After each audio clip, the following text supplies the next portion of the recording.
Hey peeps, we are back. We are talking The Real Housewives of Atlanta, Season 15, Episode 7.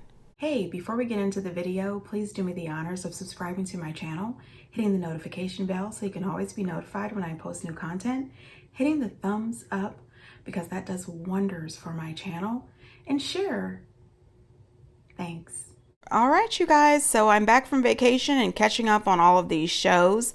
So far, I have watched You, Me, and My Ex, the episode 2 of The Real Housewives of the OC, and episode 7 of The Real Housewives of Atlanta. I still have episode 3 of The Real Housewives of the OC to catch up on. So let's just get into it. Okay, so this episode starts off with Drew meeting up with her video director, Rage, I believe, or Reg, I can't remember. Anyway, he gave a little bit of shade when she mentioned that she was in the movie Step Up, and he said, which one? There has been about 6 or 7 of those. I did watch the original, and that's the one that she says she was in. It's been so many years since that movie came out, I can't even remember. But I do believe that she was in the movie, and I'm sure she was great. Her director does ask her if Ralph has abs, if he's in good shape, because if he's not, they'll have to recast him in the music video. And I thought that would be a problem. You know what I mean? First of all, I don't think Ralph should even be around. He's such a clown. But second, it would just be hard to go home and tell your husband you can't be in the music video because you don't have abs. I mean, I would be devastated if my husband came home and said you can't be in the video because you don't have abs or an ass. That would break my heart. That would piss me off. I, wouldn't want to be a part. Anyway, eventually Ralph was recast, and the person they recast is not available. So Ralph is back in the video. They move on to Sheree and Sanya, and you know what? I could do without these dry scenes with Sheree and Sanya. They just can't pull off a good scene. Anyway, they're going for one of those cryogenic treatments. And I said, you know what? Every housewife franchise has that same scene. There's always 2 or 3 housewives on each franchise that goes for a cryogenic treatment. Sheree was excited because she got a shout out on Twitter from Rihanna. And I mean, who wouldn't be? I would be excited if Ray Ray down the street shouted me out. I mean, I would really be excited. Anyway, Rihanna is huge. And I think it's amazing that Rihanna shot her out. And actually, if I was Sheree, I would have sent Rihanna an entire package of everything that I make, in the hopes that she would be seen out about town wearing my stuff. Anyway, she was not here for Kandi shading her business. However, Sheree shades the hell out of Kandi every chance she gets. And she's always talking about Kandi giving head places. You know what I mean? So she can just forget it. And Sheree knows that it wasn't just Kandi talking crap about her. She knows that half-ass launch of She by Sheree was bad. That cryogenic was negative 220 degrees. I can't play them games. I really can't. I can't be in there for 1 minute, let alone 2.5 minutes. They can save it. So Sanya and Sheree, they talk a little bit about their experience at Beat the Bomb. Sheree says she doesn't know why when Kandi left, all the girls left. All the girls left because they can't stand Marlo either. Marlo is a problem for everybody, except for the 2 of you, and I don't understand it. Last year, Sanya was so upset with Drew because she didn't think that Drew's behavior was appropriate, but she stands in it for Marlo. She is always down for Marlo and her antics. I don't understand this. Sanya's full of crap. Sanya claims that she is friends with everybody and she will not let Kandi's beef with Marlo interrupt her friendship with any of the other girls. But that's a lie because Sanya rides hard for Marlo. And she acts as if she's not aware of the things that Marlo is doing and saying and how they affect other people's feelings. I don't understand where Sanya is coming from. Then for both of them to sit there and act as if this situation was blown out of proportion, that Drew carried the message back to Kandi the wrong way, that Marlo really didn't mean anything. There's no way that you could put this on Drew. There was no misunderstanding. Marlo was blaming Candy for this. And the reason Marlo was upset with Candy, in my opinion, is because she wanted Candy to send flowers. She wanted Candy to pay for the funeral. And she wanted Candy to cater the repast. She wanted way too much out of Candy. Candy sent her condolences to you. She didn't owe you anything. She didn't owe your sister anything. Marlo is using this as a storyline. She is using her sister's trauma as a storyline, and it's deplorable. And Marlo in these scenes with Courtney, this just comes off to me as desperate. You don't have anybody else to film with. Courtney is here and she's helping you stand in this BS, so you're just going to film with her. Then we hear Marlo talking about Courtney introducing her to someone in the legal community that can help her expunge her record, and none of the other girls have done that for her. Let me reiterate how nobody owes you a damn thing. None of these women owe you shit. You are not the victim here. You know how to pick up the phone and call and ask for legal advice. They don't owe you anything. This is ridiculous, Marlo. And Marlo is not fooling anybody. Now, all of a sudden, all she wanted was for Candy to ask her for her sister's phone number, to call her sister and offer her condolences. All lies. You wanted her to offer to pay. You wanted her to send your sister a check. I appreciated that Courtney asked her, why didn't she ever just talk to Candy?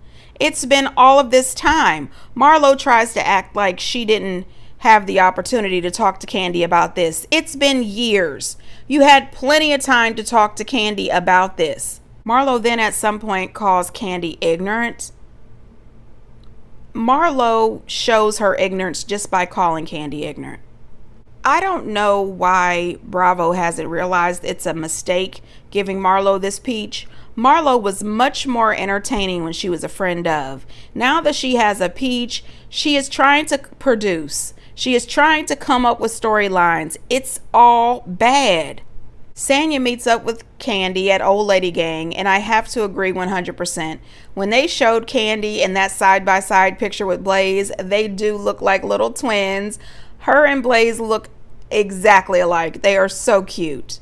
I do appreciate Candy for being really truthful and upfront with Sanya. She tells her that she's about to stop dealing with her because she rides the fence. And you know, when you think about it, in some situations, Sanya does ride the fence. Marlo talks so much crap about Candy.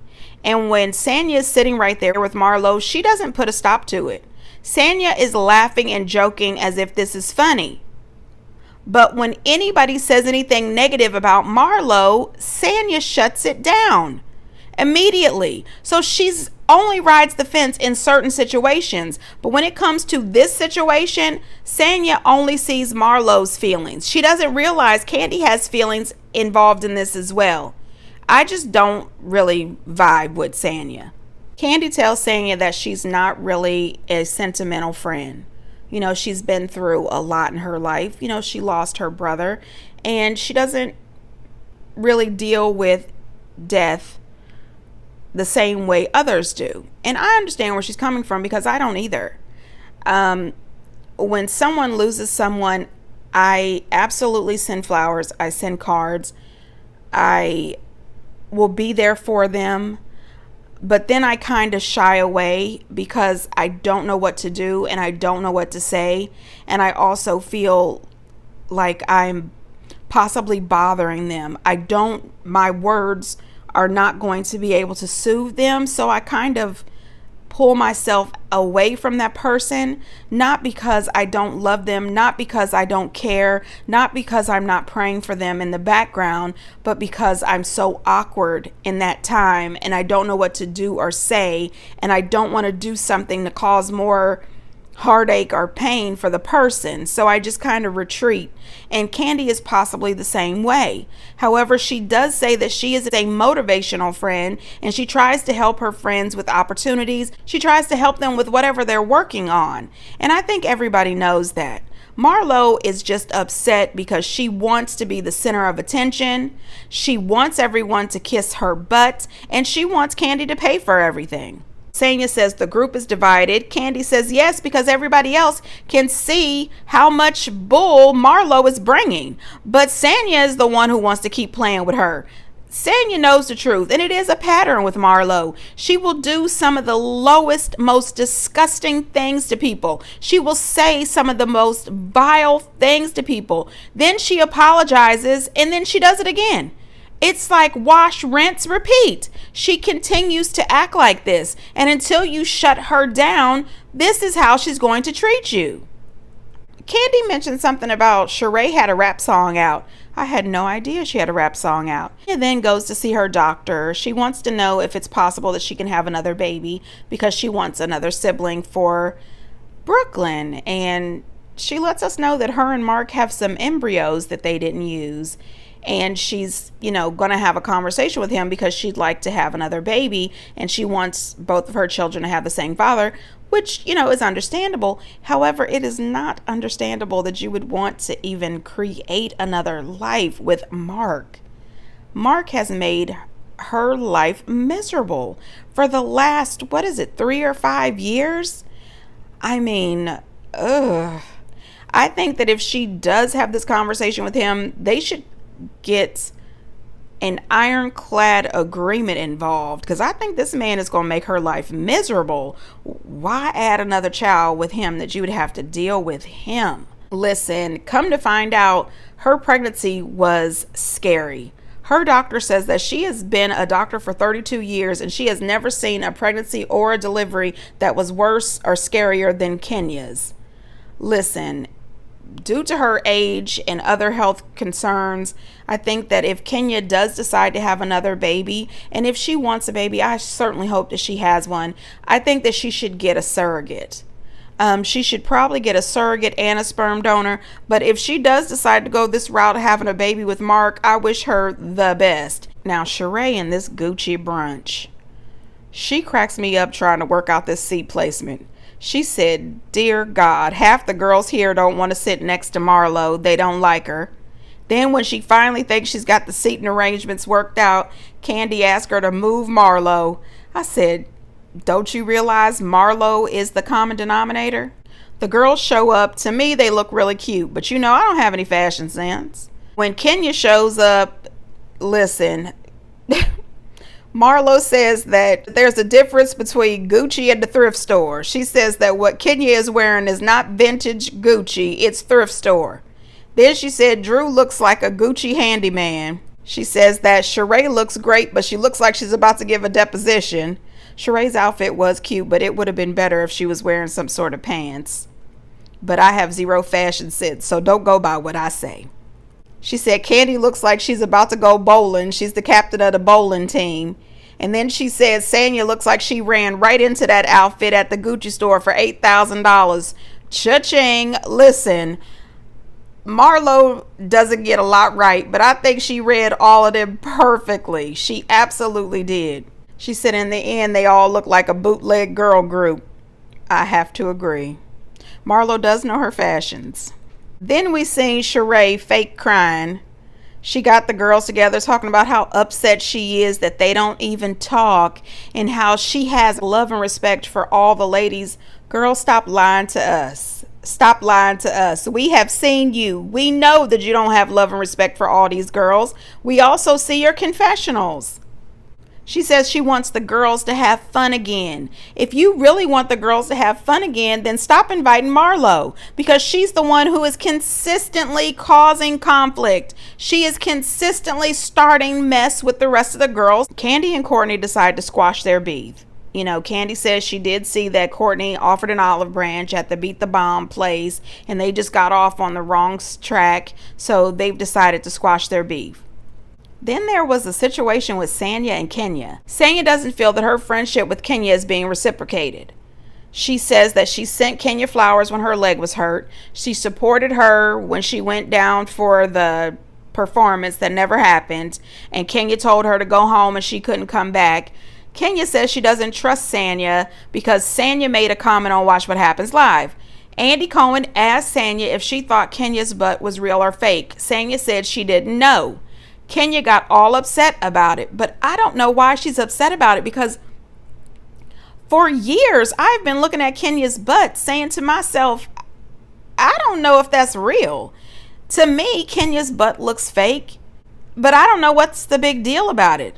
So many people have fake butts. It's not a big deal. Sanya says she really didn't know. Kenya thinks that it's being unloyal to her. She says that she didn't have to say that. When Andy asked her, she could have said her butt looks really nice and moved on. And then when the producers asked Sanya, she said, oh my gosh, you're going to get me in trouble again. Drew, I guess she didn't care about getting in any kind of trouble. She said all she knows is that Kenya's butt stays the same no matter what. Whether she gains weight or lose weight, that butt never changes. Sounds fake to me. I also agree with Sheree. Sheree said, if it's fake, say it, whether you paid for it or not. She believes it should be squats, not shots. Honey, listen, I have zero ass. I really do. And if I come back with some ass, it's because I went and got the shots. I'm just saying. Look, if I get something done, I'm just going to say it. I don't have to lie about it. It's my body, my butt. Once I pay for it. Anyway, in the end of it, Kenya says that she's just going to watch Sanya's actions and see if Sanya is worthy of her trust. I don't know why Kenya is up on this high pedestal, try to evaluate if Sanya is worthy or not. But listen, Sanya, move on with your life, honey. You don't need to beg for friends. Then, of course, Marlo is acting fake and phony again. She's in a great place. She always has a great time when she's around all the girls. Just being so fake and phony. Girl, shut on up. She says, I can't make anybody like me if they don't like me. And Kenya comes out and tells the truth. She said, no one can like you if you attack them all the time. You're constantly attacking these women. You're constantly showing that they cannot trust you. Who the hell would want to be friends with you? If you can't respect them, what makes you think they're going to respect you? Then she wants to try to chalk the situation up to a misunderstanding. There is no misunderstanding. And Sheree trying to act as if Kenya and Drew are the problem is ridiculous. Kenya and Drew are not the problem. Marlo is the issue. Kenya faking that Heimlich maneuver because she can't keep down the BS that Marlo is trying to shove down their throat is hilarious. Marlo brings up the shooting again and then tries to throw Drew under the bus. Marlo, you are not cute or smart. Kenya screaming and redoing the whole, the lies, the lies, the lies. That was hilarious. Sheree did say the same thing I said. She said, Marlo is upset because Candy didn't help with the funeral. That's exactly what she wanted. When it all is said and done, she wanted Candy to pay for that funeral. To me, Sheree and Sanya are definitely on the wrong team. They know that Marlo is in the wrong. I don't know why they keep on trying to hold up Marlo's BS. And she wants Drew to shut up, but Drew should be able to say something because Marlo is the one who started all this and she's talking mad crap about Drew. Kenya says that Marlo is bottom shelf or bottom row and she needs to go back to the bottom row. Listen, Marlo jumps up and goes running out of the restaurant talking about Kenya is disrespectful. Marlo wears the hat, the crown for being disrespectful. Girl, you are not fooling anybody. You are not the victim. Please get in your car and leave. Sheree caping for Marlo. She's running out the restaurant, tracking Marlo down. Girl, bye. Kenya screaming that Marlo sold her cat for a bag. I said, oh my God. Kenya's playing the tiny violin. Marlo says that Candy is selfish and spoiled. I don't see it. You know, you're crying over the flowers, the repast, the catering service. You're upset that she's not using the word shooting. You're angry that she didn't get you a lawyer to expunge your record. You're the only one that's coming off as spoiled. Is so disrespectful. However, you're using your sister's trauma for storyline. I think that's disrespectful. Sanya trying to be Marlo's lawyer and court reporter is ridiculous. She is telling Candy that Marlo is valid in her feelings. I don't understand why you don't see that Candy also has feelings. Candy's not responsible for Marlo's nephew's situation. just because he used to work for her. She is not responsible. She is not required to send flowers and cards, to call people, to pay for a repast. She's not responsible for any of that. You know what? I don't blame Drew and Kenya for the way they behaved at that brunch, because they also have issues with Marlo. And when Candy screamed out, "Fuck them flowers," Kenya laughed, I rewound. I said, I feel you, Candy. F them damn flowers. You're not getting shit. It's past tense. Leave us the hell alone. In the end of all this, I think that Candy should just cut Marlo off altogether. Kenya and Drew, just stop dealing with her. Let Marlo have all of her scenes with Sheree, Courtney, and Sanya. Y'all don't have to be bothered. You really don't. I'm sick of Marlo. Anyway, peeps, get down in the comments and let me know what you think. And until next time, bye.